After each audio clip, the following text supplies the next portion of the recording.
Cakap je. Sabar. Assalamualaikum warahmatullahi wabarakatuh. We from Group 11 will present our project. It is a accident in Piper Alpha disaster. Yeah, it is my group members. First, it's me, Anikmai bin Rosman. Second is Muhammad Hairi bin Muhammad. Third is Muhammad Ali Farhan bin Muhammad Zaid. Four is Muhammad Jahar Shakili bin Johari. And last is Muhammad Firdaus bin Rosli Kamal.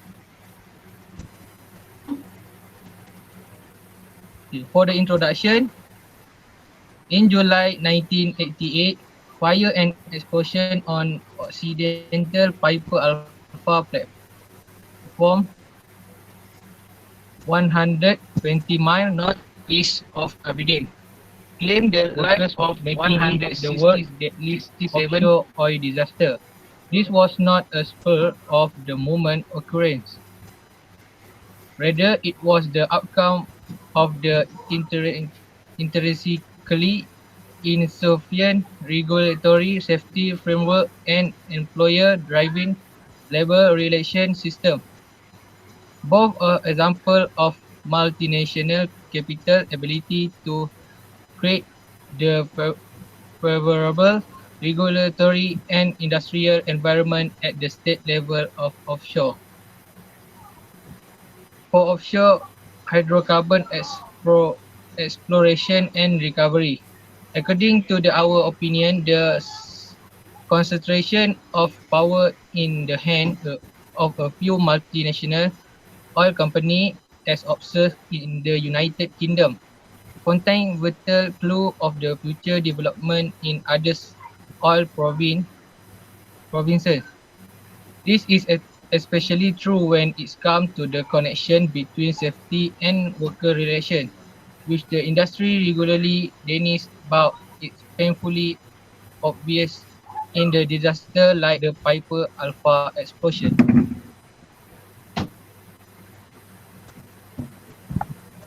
Okay, next about the objective on this study. Okay.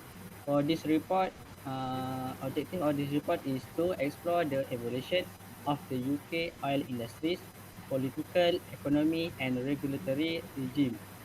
News 2021, Haumea 2008 until 2021, Marsden 2019, Richard Richardson 2021.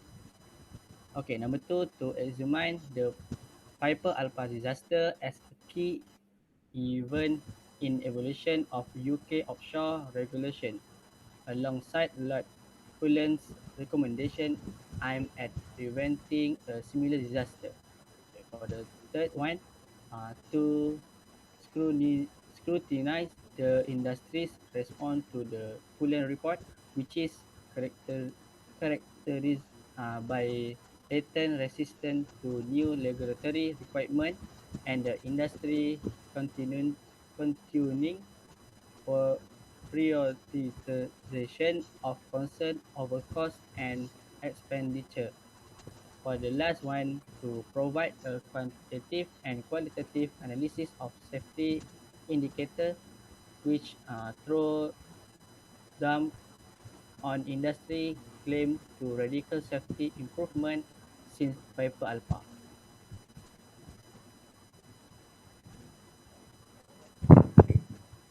For the method, our group used the 5 W and 1H: what, who, why, where, when, and how. These guidelines were applied in this accident inquiry. The goal of this accident inquiry is to avoid such accidents from happening again and to develop legislation that apply to employees, employers, and workplace circumstances such as the Occupational Safety and Health Act of 1994. From this disaster, we know the cause of the explosion is poor handling of work permits and take-out procedures in maintenance activities are the fundamental causes of this occurrence. Is because the misunderstanding and miscommunication between the workers and the engineers. The next cause is the poor management of the trade-off between output and safety.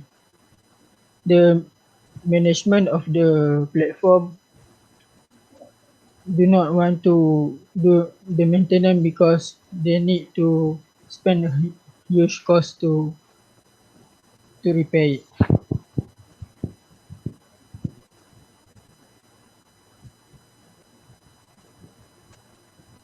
Okay, Assalamualaikum warahmatullahi wabarakatuh. My name is Muhammad Jawhar Syakili Najari. So we move on to the part finding and discussion. So this part we found for our research is the the tragedy of the Piper Alpha. So the condensate pump A was isolated on the evening of July 6, 1988 for motor drive coupling maintenance. The flash was neither leak or pressure test. Pump B tripped around 9:45 p.m. and the operators attempt but failed to restart it. Pump A was out of action for maintenance, but since the maintenance had not yet begun and the situation with Pump A was not very serious, the operators would not have noticed the pressure relief valve for Pump A was missing. The condensate that was leaking also ignited and oil line ruptured and caught fire shortly after the first explosion. The quick development of the tragedy was triggered by the collapse of the gas line one after the another. So lastly, we found out that the Piper Alpha tragedy on July 6, 1988 left 167 men dead. As the 30th anniversary approached, there are the names and ages of the victims. Most of them were men and from the UK, but the casualties also included workers from France and the United States. That's all for me for finding and discussion. Okay, so for the last one is the recommendations. In this case, there are a lot of things need to be changed. Hence, we believe that several steps need to be done to ensure that the safety and health of the workers can be guaranteed. So firstly, the operator should be compelled by regulation to submit a safety case to the regulating agency for each of its installations. Second, regular audits should be required of the operator to ensure that its SMS is being followed. Third, the regulatory body shall be obligated to assess the operator's audit on a selective basis and to conduct any additional audits that it deems necessary, as well as to verify that the SMS output is satisfactory through regular inspections. And last but not least, the regulatory authority, operators, and contractors should all promote and encourage offshore workers to participate in safety. First line managers in particular should involve their workforce teams in everyday safety. So that's all from us for the presentation of Piper Alpha disaster. Thank you.